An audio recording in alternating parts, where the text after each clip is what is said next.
Hello, everyone, and welcome to another special edition of the iWorkinSport live interview. This week, we are hosting the Meet the Programs Week. That's a series of live interviews in which a selection of our academic partners will be presenting their courses and answering your questions. These are programs that will be at the upcoming Education Virtual Expo. You just saw the ad. It happens online next week from the 6th to the 8th of April. If you haven't done so, you can go and register for free. There's a link in the description. If this is your first time here, my name is João Frigerio. Nice to meet you. I'm the founder of iWorkinSport. And if you don't know iWorkinSport, we are a platform made to help you boost your career in sport. We connect talents and recruiters, especially, but not only, through a series of events, digital and in person, now mostly digital, while we also promote career growth and education, always in sports. So if you want some more information, go and check us out at iWorkinSport.com or at our social media channels right here. We're pretty much everywhere at iWorkinSport. It's great. Thank you for being here. It's great to see you again. If you're coming back, you know the drill. I mean, this is supposed to be interactive. We want to hear from you. Leave your comments, your questions. If you're just logging in now and tuning in now, let us know where you're watching from. Normally, it's a very international crowd, so that's great to know where you are. And also, if you could, hit that like button. And if you're interested in that type of content, subscribe, hit that bell icon to get all the notifications so you don't miss any of our live interviews. Now, let me introduce my guests. Today, yes, I said guests. We have two today. I'll be talking with two members of staff of the AISTS, which I presume stands for l'Académie Internationale de Sciences et Technologies du Sport, or in English, the International Academy for Sports Science and Technology. We'll talk to Nalain Naidoo. She's head of business development, and Michael Broadley, head of education at AISTS.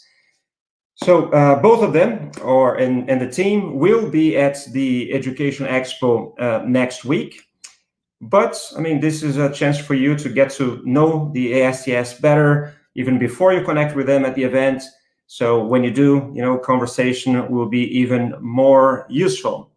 So let's not waste any more time. I'm going to welcome in here Nalain. How are you? I'm good, thank you, João. Thank you so much for having us on the iWorkinSport live program. It's a pleasure speaking with you and, of course, to our audience out there. And really excited to answer any questions and maybe address all their, the questions that they may have, and also share some information on AISTS. So happy to give an introduction, but after my colleague, Michael. Yeah, and welcome to Michael as well. How are you, Michael? Hi, João. Thank you very much. Good morning, good afternoon, good evening, wherever you are tuning in from the world. Real pleasure to be here today. And looking forward to your questions, and hopefully we can make the session as interactive as possible. So thanks, João. Great. I would say that before we jump into questions and we talk about AISTS and the programs offered, maybe we could have a quick introduction about yourself. So you tell us just a bit more who you are. Nalain, let's start with you. Thanks. So, João, my background is now almost 20 plus years in sport. And I've actually been working more in the area of sports sponsorship. So I've worked a lot with top Olympic partners, as well as FIFA sponsors from Coca-Cola, McDonald's, Dow. And during this time, I've overseen the delivery of contractual rights between IOC, UEFA, and also, worked on many events with other federations. I've been now with the AISTS since about 5 years, and because education and sport is truly a passion for me, and I do believe they go hand in hand, and with the right education, we can absolutely make a difference in the world of sports. So having this as one of my passions, it was a no-brainer to actually join the AISTS, and utilizing my network. That's pretty much what I bring as deliverance to AISTS, and I enjoy meeting young sport leaders. So therefore, it all fits in. Very rich network indeed. You seem to know everyone. Michael, what about you? Thanks, Xiao. Yeah, I'm Michael Broadley. I'm from Stoke-on-Trent in the UK, and I'm the head of education, as mentioned, for the Master of Advanced Studies in Sports Management, Administration and Technology at the AISTS in Lausanne. I also handle a number of external research mandates in my current role. Prior to this, I worked as an events operations executive with Sport Accord, also based in Lausanne. And before that, I spent over a decade in education management as a teacher and on the management side, really on the I'd say international school scene in Europe, North America as well. And I've been working in sports for the last 5 years, so I get to merge my passion for education and love of sport in this current role. And yeah, looking forward to today's session. So thanks, Xiao. That's great. That's great. So I think my first question is actually, it's not really a question. I will ask you to continue and maybe give a quick overview of AISTS. Yeah, I'll take that, Nalain. Is that okay? Sure, absolutely. Yeah, great. So the AISTS, we're a non-profit founded by 8 actual different institutions, including the IOC, the International Olympic Committee. We just celebrated 20 years of existence, so founded in 2000, and we're proud to have over 650 in around the globe in various positions in the world of sport. Alongside consulting and research activities that I'm involved in, that the Academy provides to the world of sport, international world of sport, we provide education in short courses, but our flagship is really the master's degree in sports administration and technology in Lausanne, Switzerland. Right. The degree is very multidisciplinary. We cover sports management, sport law, sociology of sport, technology in sport, and sport medicine. How long has that course been going on? Was created with AISTS? Yeah, exactly. So this was, as I said, the flagship. This has always been there and remains the flagship with all the other activities that we do on the side of that. And the degree is it's co-signed by 3 founding members, 3 universities. So the EPFL. So that's the École Polytechnique Fédérale de Lausanne, UNIL, which is the University of Lausanne, and UNIGE, which is the University of Geneva. We have usually over 100 speakers each academic year. That's a balance of academics that are conducting research in sport and sport practitioners that are working in various sports organisations, including many of the international sports federations, which are littered around the lake region here. Classes we usually take in around 30 to 40 students a year. It's very diverse. We usually have over 20 nationalities per academic year. So it's very diverse with also in the professional experience sense as well. One thing I would also say is we kind of, in terms of applicants, kind of fall into 2 camps. I'm generalizing here. We have exceptions, of course, but a lot of people come in to look to get into sports. So they're what I call career changers. And then we have a lot of current and former athletes looking to stay in sport, but give back to their sport or sport in general, right. through doing this degree and becoming a sports administrator. So, Right. Great. Let me, before we jump to the other question, let me just acknowledge some people that are stopping by to say hello. We're streaming to Facebook. So Ricky is watching there, and Erica here in Lausanne, and Teresa, not sure where she's from. So Ricky is in India. The one that's Shorty is someone that is always watching us, is in Trinidad and Tobago. We have someone here in Johannesburg, Bulabesi in South Africa, Mame in São Paulo. So yes, for everyone that is tuning in, if you can let us know where you're watching from, that would be great. You also have super well connected alumni community, right? So how big is that, and how much do they interact with the course and with each other? Yeah, I'll take that one. So highly connected. I would say we have, as I mentioned, I think in the intro, we now have over the last 20 years produced over 650 alumni. They contribute in various capacities. We have an alumni board as well. I think there's four, and Elaine, feel free to add on to this, but I think there's four areas that they really contribute. We have the AISTS mentorship program, where we pair up an AISTS alumni with a current participant in the current cohort, and they're there to give them basically guidance and help with networking, etc. We also produce or started producing recently AISTS Alumni Talks, which is clues in the name. It's a series of podcasts.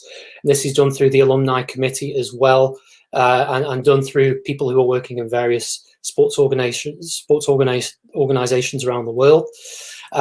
We have many alumni coming to speak to the class and talk about their experience in the world of sport and present their organization as well. And I think fourthly, another area we see a lot of alumni as one of the key components of our program is a client team project, where you work on a real case, real research for a real client in the world of sport. And we usually do 8 to 10 a year. And I would say usually 3 or 4 of those, the clients will be alumni from the AISTS, because they really see the value of what a team project can bring. It's low cost, high quality, independent research for sports organizations. So they're kind of broad strokes of what the alumni would bring and connect with current cohorts and with each other. Yeah, no, very interesting. And I think Michael, to also add to that, our alumni currently, with COVID, and also with the fact that a lot of stuff is happening remotely, you'd find that they're all clustered all over the world into little groups, and they have a stronger alumni community now. And I know there's groups out of Singapore, India, also in Zurich, quite a strong alumni group. So this is happening more and more, and the community is very supportive of each other. Great. Definitely, it's super strong. I think I know hundreds of your alumni. Many, super well positioned in sports, and some are very good friends. Sure. Some are very good friends, actually. Joe, I just wanted to add one more piece to that, and I think this is a really important point. It just happened in conversations with IOC and some of the FIFA guys that I know it's strange to say it, but when employing an AISTS participant or alumni, this is the feedback, is that they're so well versed and in their knowledge that it's across the board, that it's really easy to go directly into working, and it doesn't require a lot of training to get them involved and into the job. So I think it's really a bit of positive feedback from top organizations, and I thought I wanted to share that. And if there's any alumni on this call, great job, guys. Definitely, yes. Let us know if you're watching this. Next one will be for you, Nalain. But actually, there's more people saying hi here from all over. Let me just acknowledge now on LinkedIn. Carl is in Lima, in Peru, and Chetan in India, Davud in Iran. So Sisi Ibarra in Geneva. Sebolelo from Lesotho. Hello, Sophia in Germany. And Sikumbuzo. Sikumbuzo Ndebele, that's Zimbabwe. Right, in Zimbabwe. Thanks for being there, for watching this, and prepare your questions if you want to know anything from the AISTS team. Nalain, so went to your website, and there it states that the AISTS Masters is truly, well, it's a unique program. So how would you say you stand out from others, since there are so many Masters in Sport out there at the moment? Well, I firstly think that it offers really a 360 program from the fact that you have all the modules that Michael spoke about. And I know that Michael's probably going to take you through that in more detail. The other reason why I think it truly stands out is, aside from it being in the heart of the Olympic capital, where we really have access to the leaders in sport, being all the federations who are so close by, also having content that really comes off the horse's mouth from the IOC. So we're in the heart of where the news is happening and content is coming out. We also have a very strong network, and that network is not just the alumni who are sitting at within really good organizations or in top levels, but the consulting services of AISTS, where our participants actually get to work on real case studies and real team projects that actually are delivered by our clients or put out in the market. So, it's not just a case study, it's actually going to be utilized and it makes a difference. So some examples I can quickly share with you is, we've done annually we do something for the IOC, but also we've worked on the future of esport, traditional sport, that was on behalf of the esport federations. We've worked on sustainability for FIA, Formula One.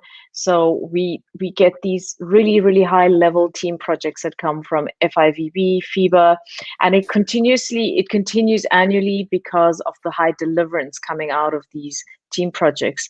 But also the clients trust us, they rely on us, they get to work with the participants through these team projects, and they get to connect and make a stronger network, which takes me to the networking side of AISTS. And I think that's where our strong faculty, guest speakers, and a global sporting network comes into play. So AISTS might be Lausanne and in the heart of the Olympic capital, but we also work globally. From the fact that our alumni is all over, we've also been working with the organizing committees for games, doing research work on their behalf, delivering programs from marketing to sponsorship programs in China with other partner universities. And we work closely with other academic institutions as well to ensure that our content is top notch and that we try and stay ahead of the game. That's great. That's great. Just before we move to the other one, you asked about alumni watching. Of course, we have at least one at the moment here. Alex is our business partner here at iWorkinSport. He's an alumnus of AISTS. Brilliant guy. But there's people who wants to be an alumni here. So Elmo says that AISTS is amazing. So he hopes to study there one day. Don't miss the chance to talk to them next week at the Education Virtual Expo.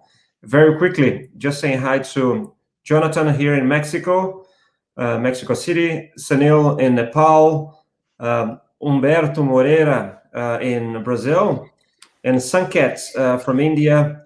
And there's someone here from the French Guiana. So it's Amanda Ramos from the French Guiana as well, watching on LinkedIn.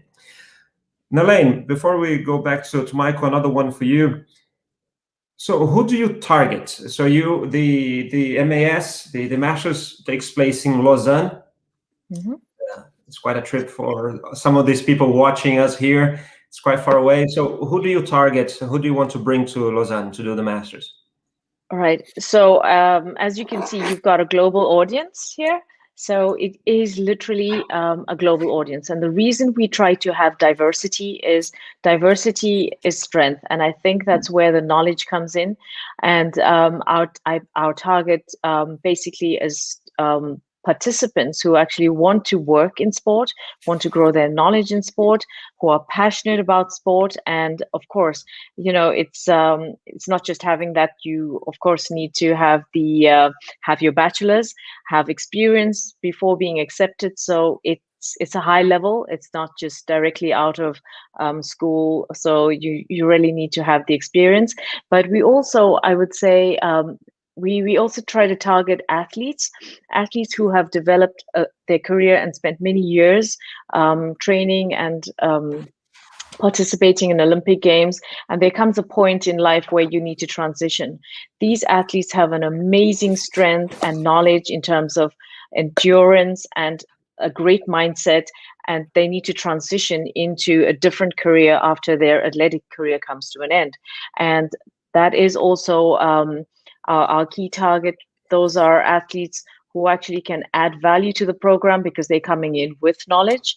And of course, those who also want to change their careers. And we found over the last years, we have many lawyers, for example, from India who come in and they end up working legal in various federations, even for the IOC, for organizing committees. So people who want to change from their daily careers and they want to switch into working with sport and grow their careers in that area together. I mean, AISTS offers a diverse set of modules which will help these or whoever intends changing their career from, be it law or even medicine, into more sport medicine, etc. Right. Yeah. Maybe you or Michael want to give an overview of those modules. It takes 15 months the program. Is that correct? Yeah, exactly. So as we said, I think we said the word 360 a few times, but the degree has 5 pillars, if you like. So management, sociology, law, technology, and medicine, all related to sport. So that's kind of the bedrock, if you like.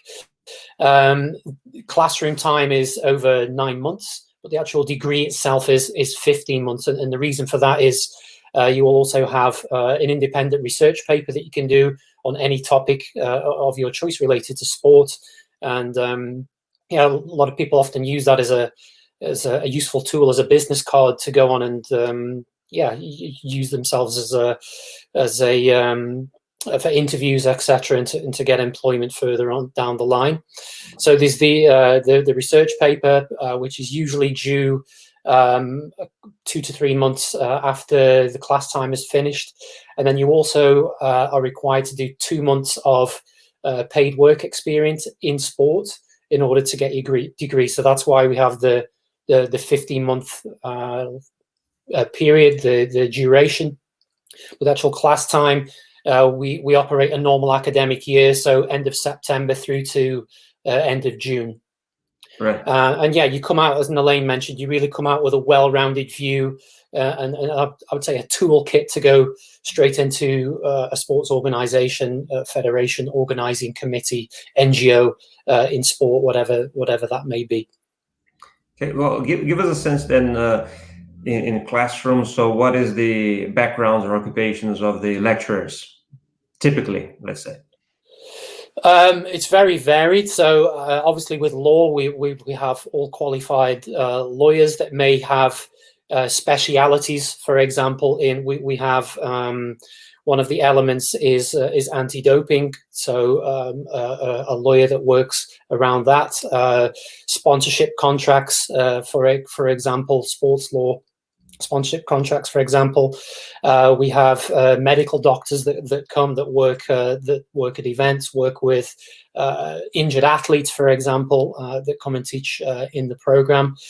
Sociologists that have conducted studies around games and the effect that it's had on society in general, the legacy that it's left, for example, that the events can have when they take place around the world. So that gives you kind of a flavour of the type of profiles that we may have, that we do have in the programme. I mentioned at the top of the shop that we really try and have a blend of academic experts, so that they're working in universities, are conducting research, but we really blend that with practitioners that are working in the field as well. And I think that's a real strength of the programme and the teaching that we provide our participants, for sure.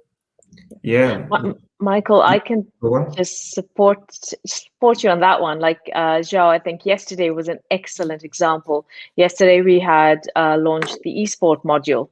And for this eSport module, we had experts in the field. We literally had FIFA talking about the FIFA e-games. We had IOC speak about IOC's take on eSport. And we've also had the president of the International eSport Federation. And we tried to give it a mix, not just from the federation perspective, but also from a corporate perspective, you know. So we bring in clients, like yesterday was Logitech. And for example, during the sponsor days, we actually bring in the real sponsors, Olympic sponsors. We've had Coca-Cola head of sponsorship speak to us, Ricardo Ford. We've had ABB speak to us. So, you know, it's really bringing the leaders in sport or in these areas to come into class and share what they're doing in the market, how the business of sport evolves, but not evolves just from an academic perspective, but evolves from a business perspective, because, you know, sport is business on the one hand, and we need to teach and share how this evolution continues, and who better to get this from than from the business leaders themselves who are in this job daily. Cool. Angela Romero sends greetings from South America and is already asking about scholarships. But Angela, we're going to get there in 1 second, so don't go anywhere. Stay here. And Chetan Kugasia, sorry if I got that wrong, is asking, how can I apply? Do you have times for application, or they're always open? If they go to your websites today, they can already apply. Do you want me to take that, Nalain? Yeah, go ahead. Yeah, sure. So there are 3 windows. So we have deadline 1 was February. It's deadline 2 April, and then the last one is in August for the next academic year. So that will be starting end of September for the 2022 cohort. Okay, yeah, so there's still time. People can just go to the websites and find sort of application there. Now, one thing that we have to notice as well is that the AISTS is based in the Olympic capital, right, home of so many international federations. How effectively then the participants benefit from that? Mm-hmm. So I think we can both contribute to this one, Michael. So I think the IOC is literally is a stone throw, 1 kilometer. 1 kilometer walking distance. So you're very close. So how we benefit from that is basically at the beginning of the course, we get to go to the IOC, but unfortunately with COVID this year, it was postponed. You get to go to the IOC headquarters, and there you have presentations from all departments, and that's the first introduction. And thereafter we have leaders in the various departments from the IOC, from sustainability, from games, even the directors coming regularly, speaking as the various modules that we host within the academy. And then we also get given team projects that the participants get to work on. This year we had an excellent one in the human resource area. We had a few in sustainability. So there's constant connection from work that is done together, collaboration together. And I think, Michael, you managed a few as well. You've overseen a few of these projects which you can actually contribute to. Yeah, exactly. And I think I touched on earlier as well. So a lot of the international federations do employ AISTS alumni as well. So in the form of coming to present the federation itself, would often come from an alumni as well to share their experience of what they are doing, how they got into the role, etc. So that's a confidence booster as well for the current cohort to see alumni going into these great roles in the future, whether it's IOC or one of the federations that's in and around the lake. And what can you tell about living in Lausanne? So what's the living experience to the students? Let's imagine a sort of normal year. A long time ago. Okay. So yeah, of course, I'd be upfront and say Switzerland is not the cheapest country to live in. So that's something that participants need to be aware of. It's quite expensive a city to live in, but if you do your homework and if you do your research, there, especially in Lausanne, being a very student friendly capital or city, we have a lot of accommodation that can be arranged in advance and can be arranged at a really good price. Accommodation pricing does not go up much in Switzerland. It's more the daily cost of living, and it depends on your lifestyle. So I would put an approximate figure of about 2,000 to 2,400 a month Swiss francs for living costs, and that is excluding your fee of the program. So the other nice thing about being in Lausanne, aside from the fact that Switzerland's not the cheapest to live in, the great thing is you have amazing sceneries, and the location of the academy offers diversity from a various number of sport that people can play. We have football fields, we have tennis, and you can go and do as many water sport as you want just on the lake. And then during the winter seasons, you've got this, you can try out skiing, snowboarding, snowshoes. And of course, you're playing with a lot of professionals working in the different federations who have events that you could learn more about, from archery to rowing, which is just on the lake. So I think Lausanne on its own has a wonderful student community, a great energy as a city, and a lot of facilities to practice sports. So you don't just study it, but you live it. That's why I really love Lausanne. Right. Well, I can say that I love Lausanne as well. Just a shout out here to Regina watching in Brazil, and Brenda in Zambia, and Nurlan Suleimanov says hi from Azerbaijan, and says that indeed yesterday's session on esports was very interesting. So I presume Great. That's one of your current students based now in Azerbaijan. And Nalain, so people come here, make an investment, and they come and study in Lausanne. And how realistic is for them to secure a job and stay in Switzerland after graduation? Okay. So, Michael, and as I guess you're probably also going to touch on this topic. So, regarding staying in Switzerland, it's based on your permit, your visas, your citizenship, and it's like any country for that matter is what's the agreement within between the two countries. But it depends on the person itself. So, if you have the ability to present yourselves to federations, find the opportunity, and you have a high level of skill that is needed within the organizations, there is no reason why you should not get a job. But I have to be very upfront here and say it is absolutely dependent on the ability of the participant, the skills. So applying to participate in the program does not automatically guarantee you a job. The guarantee of a job comes from your hard work and your visibility in front of the different organizations. So working in Switzerland, it is difficult because of visas and permits. But again, if you have what the organization is looking for, there's no reason they should not apply for a visa for you if you're coming from a country outside of Europe. If you're European, of course, is much easier. So these are facts that, participants really need to be aware of, because it's managing expectations upfront. So what you do have is exposure to 56 different federations who are based in Lausanne. You will have the introductions, you will have that network. Whether you close a job is really up to you. You need to put that effort in constantly throughout the program, use these opportunities, your time in Lausanne, and make the necessary networks.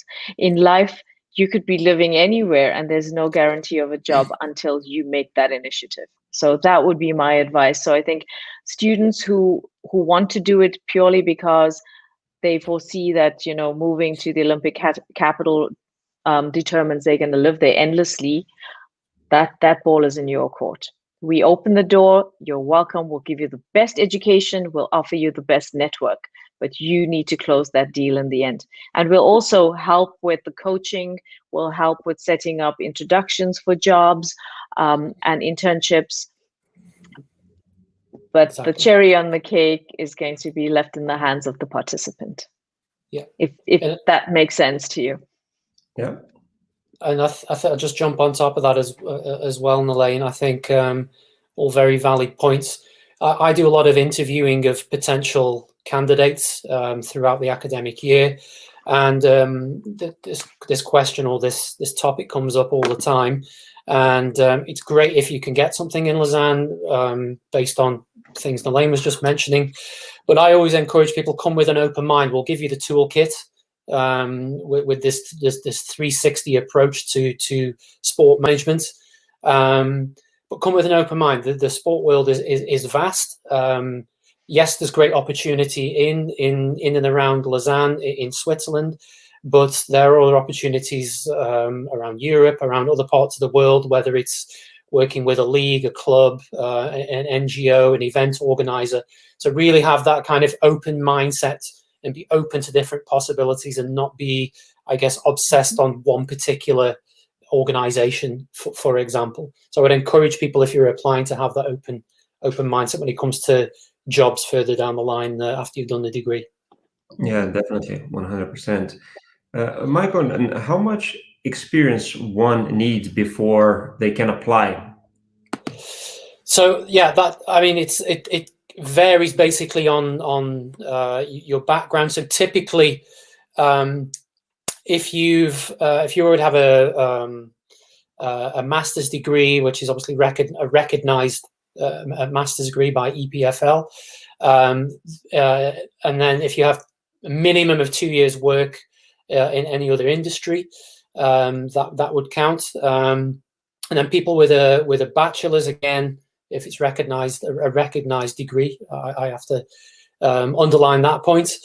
You would need a minimum of 5 years experience combined with relevant experience in sport. So if you've been an international or national athlete, for example, that Nalain was touching on, these are the kind of people that we would target. So as I said right at the top of the shop, there's these kind of two camps, if you like. You've got your sort of career changers that want to move into the industry, maybe a little bit older, have a master's, and then people with a bachelor's that have been career athletes, for example, and want to give back to sport and carry on working in sport. And we need those people as well, because they, as Nalain rightly said, they bring such a vast experience, inside experience from an athlete perspective, and we need that to drive policy and strategy within various organizations in sport, private or public. And let me ask you, does everyone need to have a university degree, including former athletes, or are there exceptions? Very, very exceptional. I mean, if you, for example, if you don't have a diploma or a degree that's recognized by EPFL, you would need something like 8 years minimum combined relevant experience in sport, and it would have to be really on an exceptional sort of evaluation case that's done by the scientific committee, who will ultimately admit the candidates. We review everything. We pass it up to the scientific committee, and they say yes or no. But they're quite exceptional. We have had a few in the past, but very seldom. Normally, it's the first two examples I've given: people coming in with a master's, minimum of 2 years in another industry, or someone with a bachelor's, minimum 5 years, relevant sports experience, and often an athlete at international, national level. Yeah. Great. Nalain, you mentioned already the cost of living in Lausanne, but maybe you could tell more about the fee, the tuition fee of the course, and also to answer to Angel Romero, who wanted to know about scholarships. Maybe you can tell us more about what are the scholarships opportunities there. Sure. So the tuition fee at AISTS is 29,900 Swiss francs, and that's for the entire period of the program, which is running for about 15 months. I think, Michael, you went through the program at the beginning, so it's 9 months, including then doing the team project, research work, and then, of course, there are 2 months of internship. And it covers all the various modules that Michael's already taken you through. So from a scholarship perspective, we've got a few scholarships now. In the past, it was always 2. It was one, the Female Leaders Scholarship, and this is still 50% contribution of the fee. And it's for a future leader in athletics, female leader, and really this is to encourage gender equality, get women involved in sport, because we believe women absolutely make great sporting leaders. And it is sad that around 25, 26 is the age where you come to the academy, that women then go into more the family lifestyle, and they're not really interested in continuing a career in sport. And therefore we have this scholarship to promote women and really support them in trying to come and continue their careers in sport. Then we do have an athlete scholarship. The athlete scholarship is for professional athletes, athletes that have actually participated also in local events. It doesn't have to be an Olympian. It could be a national athlete, national team athlete. So they need to show proof of their level of qualification within their sport, and the number of years and what level they excelled at. This is also a 50% scholarship. And we now also included 2 newer scholarships, and that's going to be for alumni of our partner program, our co-founders. So if you are an alumni of EPFL, from EHL, École Hôtelière, or Lausanne or Geneva University, you now have the opportunity to apply for a scholarship with us. And the scholarship is almost 90% and not 50%, so 90%. And I think it's a very small amount that you do pay. And then there is another one that we're going to be putting out to Swiss Olympic and to the ski and winter federations as well.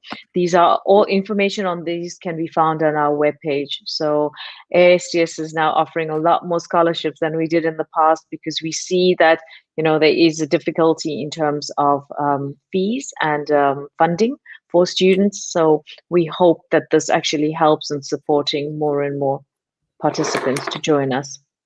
Cool. Nalain, it's just while you were finishing, Asif Hussain here in Bangladesh, I think he missed, may I know the number of years of experience in sports organizations required to get that scholarship? Is there a particular number of years required to be eligible for scholarships?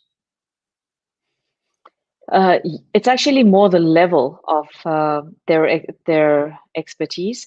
And so I think it's 5 years and plus in professional athletics, not athletics. When we say athletics, I don't mean athletics. It could be volleyball, any other form of basketball. So, just using the generic term athletics, sport in general. Yeah. Played at a very high professional level. So +5 and over. And yeah. And, we've actually had female future leaders who've done a lot of development for sport. And 2 years ago, we had Rita, who actually was working as well in development in sport. And it was with the, I think it's Bangladesh hockey team, the national hockey team, and supporting women in sport there. And she won that scholarship for the great work that she was doing. And we saw her, of course, as a future potential leader. So if you can prove to us that you're going to make a difference in the world of sport, then yeah, feel free to apply for those scholarships. So, and that, just to be clear, doesn't need to be necessarily just a former pro athlete. So if you're just an amateur sports person, but you've been involved in sports in other area, in administration, for instance, you still are eligible for that, right? The future female leader, yes. The athlete scholarship, you need to have been participating and playing sport. Right, there you go. So we just answered the question of Sisi Ibarra, was asking exactly that. So you don't need to, for one particular scholarship, you don't need to be athlete. That's the future female leader, correct. And the question that just came up on the screen now, national amateur athletes, yes, are considered for the athlete scholarship. Great, thank you so much for that. We also answered Asif Hussein. Bruno Arantes is really enjoying that live, and Patricia in Uganda also says hi. Well, this is moving fast, and now some questions are coming in. Michael, what about so COVID? We talked about how things work normally, but how did that impact the program? How did you manage? Well, yeah, I mean, it's impacted everybody, I think, in every walk of life, and we're not immune to that.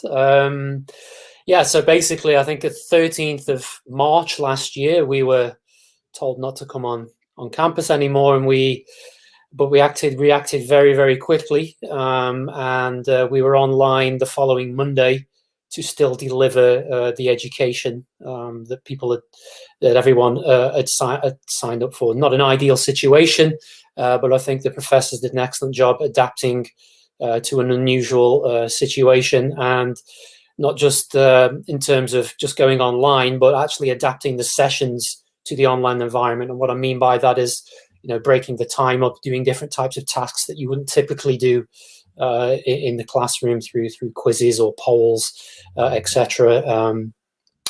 Tablets and things like that to enhance the learning, let's say. So that was been great to see, and obviously we've had a year of basically experience doing that, and it's getting better and better in that environment. I think what it's the other thing that it's done is it's accelerated our need to get involved with more e-learning as well. So I think in the next cohort there will be more. There will be some sessions online, of course, with the professor teaching live. But to complement that, we're working on an e-learning platform to develop some modules where people can log in and take the learning at the leisure, per se.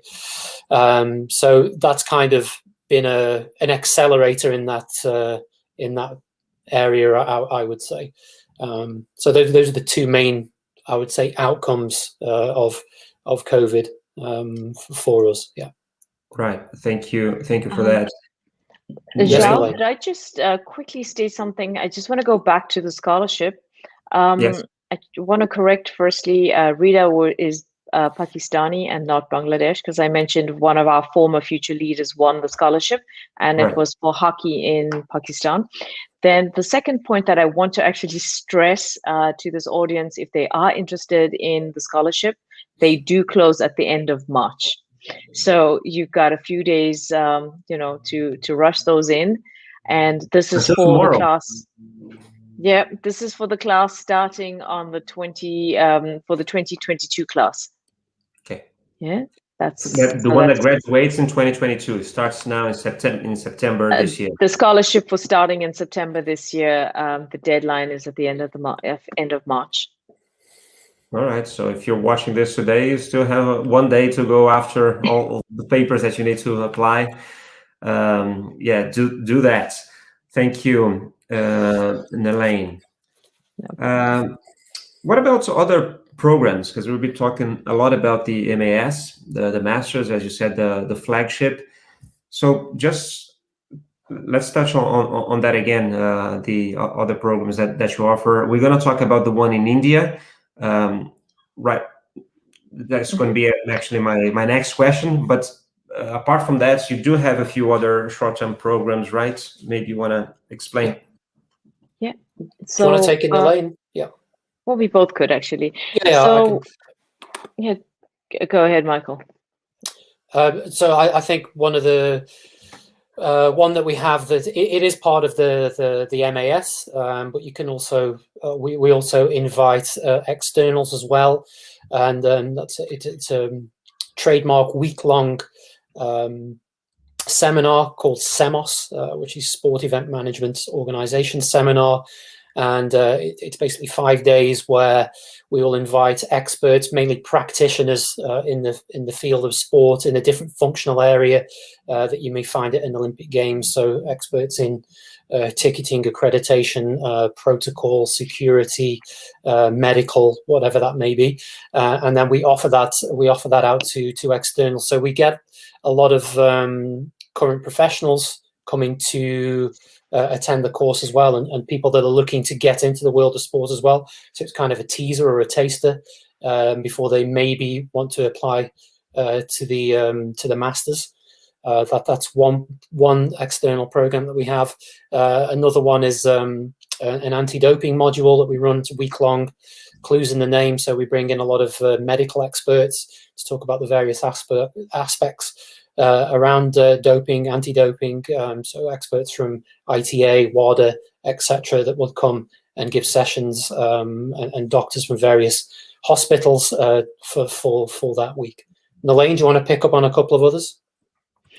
I think you've covered all the open modules that we have in Switzerland, in Lausanne. Okay. So I can pick up on the ones internationally. So given a non-COVID year, we work closely with Tsinghua University in China, one of the top universities there, where we delivered winter modules, winter ski and management of winter resorts, as well as sport management modules, sponsorship.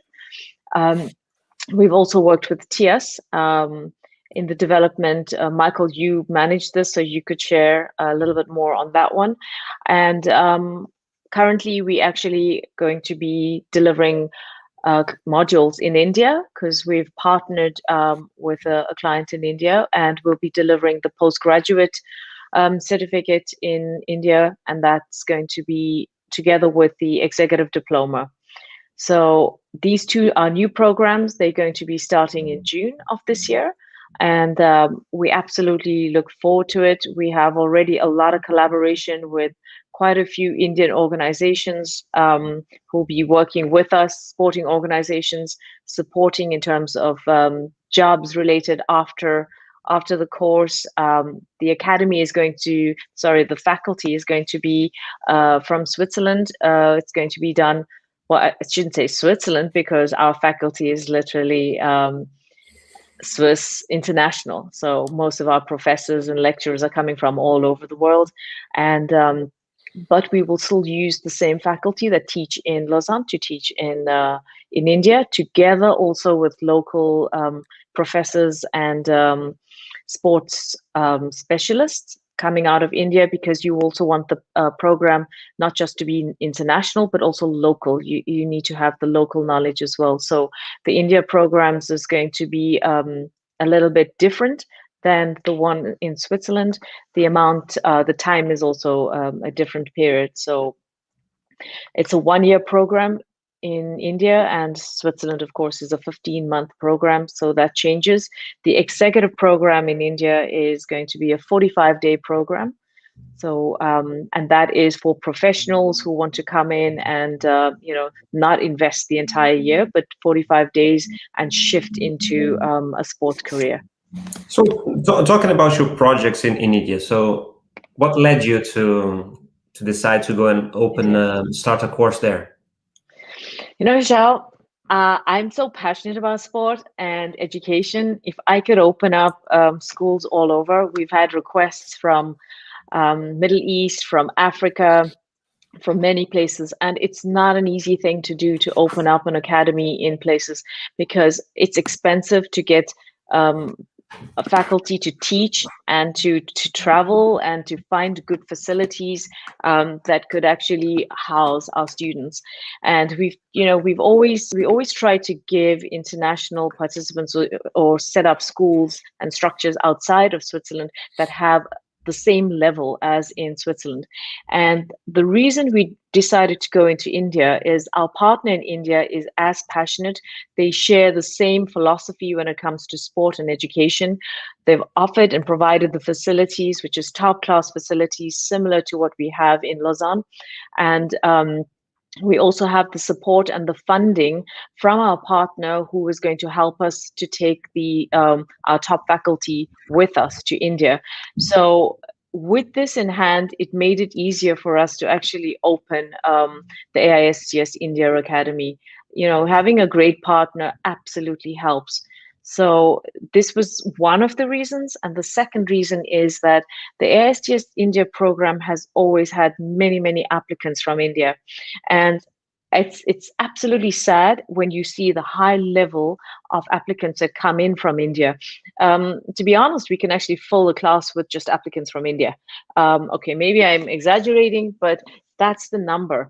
And the problem is that because we want to keep diversity in the AISTS Lausanne course, we actually can only take a low number of participants. So opening up the academy in India allows us to actually offer the program to more Indian participants who meet the criteria to enter into the academy.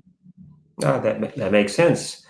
Yeah, and I also think that the Indian government is putting so much emphasis on people moving, doing sport. And we've seen the impact that cricket has in India and how fast sport is growing. And I know that India would like to host an Olympic Games. And I think for all the right reasons, we hope that the program in India will support the athletes, federations, local federations, the community, as a whole in developing sport in India. And let's hope in a few years from now, we have more medals in India and we have great administrative leaders that come out the academy that can help and grow sport in India. Definitely. Listen, we're just getting to the hour mark. It's really went super fast. I still have a couple more questions also about the course in India specifically, but just to give a heads up to anyone watching that if you still have a question to ask, this is your chance. But Nalain, so you mentioned, bringing the lecturers or the staff or transferring knowledge from here there. How actually you're going to do that? Is that mostly online? Will there be classes? No. Professors will be traveling there as well? And yeah, maybe you can also specify what part of the course is done online and what are actually in class. So it's going to be a combination, and that's why I think it's really great to have the partner we have, which is New Horizon Alliance, and because they insist on having the lecturers and the presenters in-house, and of course it's an expensive task to deliver. You probably know that as well from the work that you're doing. So it entails accommodation, travel, and also professors' time away from home, and they travel quite distances. So based on this, what we plan to do is have a certain number of lectures in person and a certain amount online. Now, because the India numbers are much higher than in Switzerland, we're going to be, and also given COVID, we have to meet the government regulations. So we will have them in smaller classes. It will be online with rotating professors so that the the participants get a feel and a connection to the professor. So we won't have mass classes of 300 participants at one go. So it's going to be in smaller classes of 50-50, but within the same building. And we will also, for those professors who cannot travel due to COVID reasons or cannot make it, they would do it remotely, like we're doing now with Zoom.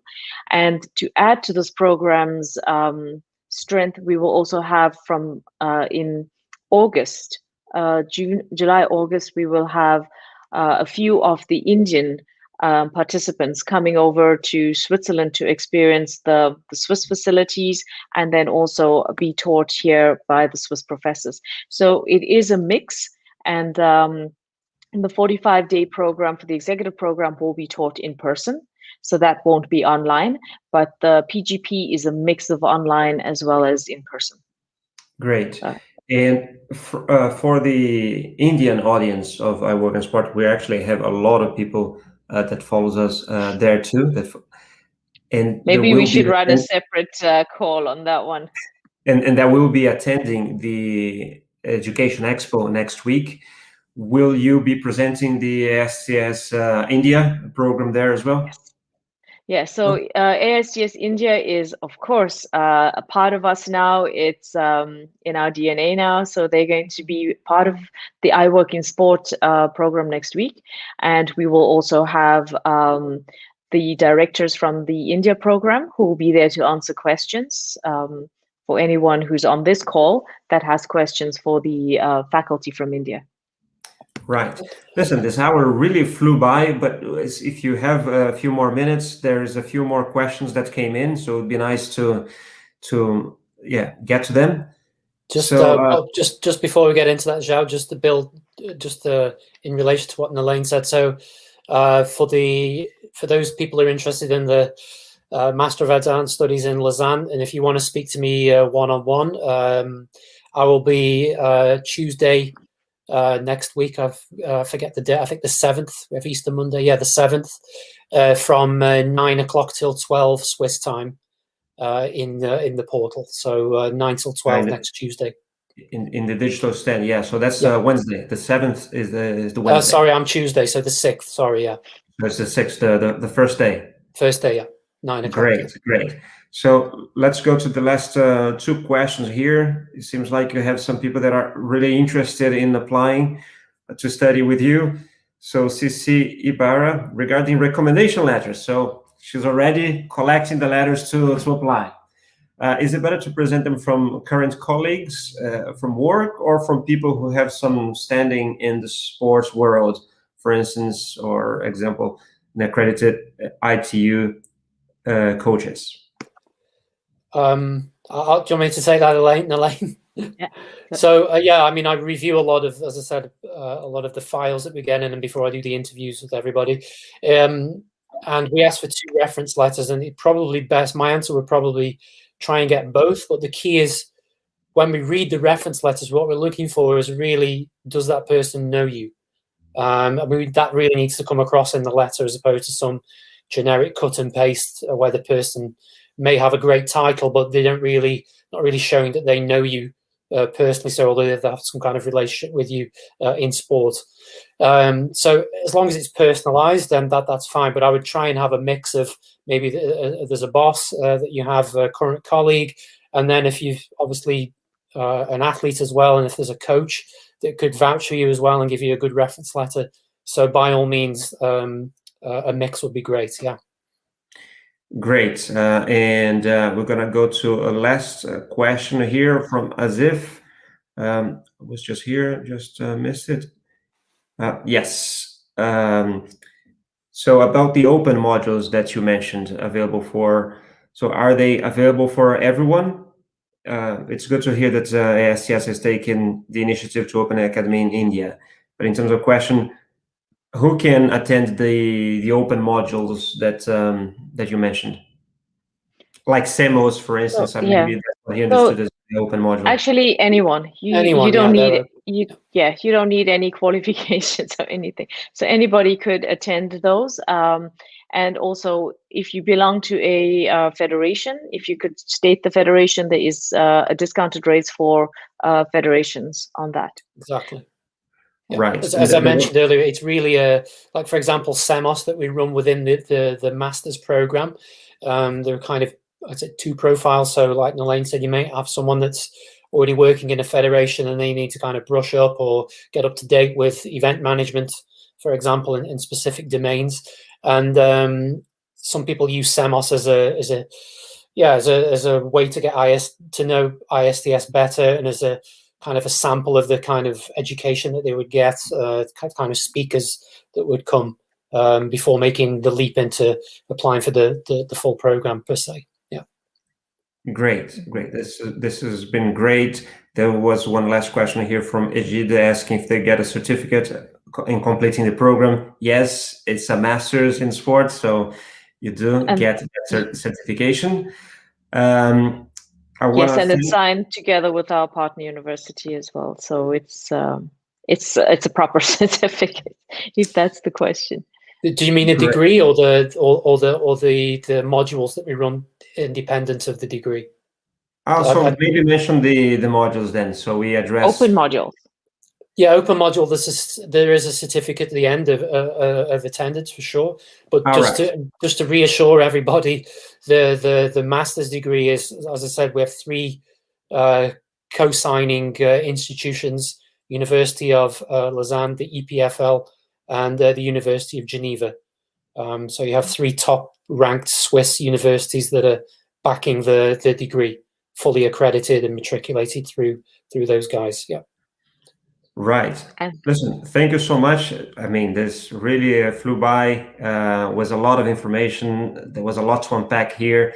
And then, of course, I want to remind everyone that the AISTS team will be at the Education Virtual Expo next week. So you'll be able to speak with them directly if you have questions, want to know more about the programs. Stay with me 1 second. I will come back to you. I just want to give a few more information about the rest of the week to everyone. So Nalain and Michael, don't go anywhere. I want to remind everyone that if you are interested in attending the Education Virtual Expo, this way here, next week, it is free to attend. There's a link in the description below. You can just go and register now. I want to thank you so much for being here, for participating, for asking the questions. If you enjoy this and want to get the alerts for upcoming interviews, subscribe to our channel, hit that bell sign to get those notifications. And I think this is pretty much it. There's another comment coming down here. I want to, of course, thank Nalain and Michael again for doing this, for participating. If you want to send one last message. Ladies first. Yeah. So I just like to say, get the applications in for scholarships. If you need any more information, just send it to info@aists.org. And if you would like to have any more information on the AISTS India program, then simply send your emails to AISTSindia@aists.org, and our team there will respond to you. So yeah, we look forward to meeting you, and if you want to have a call with us, please just fill it out on our website, and we're happy to have a call with you. Thank you very much, everybody, and wish you a great rest of the day. Thanks. Okay. Thanks. Thank you, João. Yeah, thank you for participating. João, yes. Last message from me is actually this was the second of 4 interviews that we'll be doing with some of the programs that will be at the event. Tomorrow, we're going to talk to a representative of the Johan Cruyff Institute, and on Thursday with the Jussur Institute in Doha, in Qatar. So I'll be seeing you all hopefully tomorrow again. Guys, thank you. Michael, Nalain, you stay just 1 second. I'm going to finish this and I'll come back to you. Bye-bye, everyone. See you tomorrow. Bye, everyone.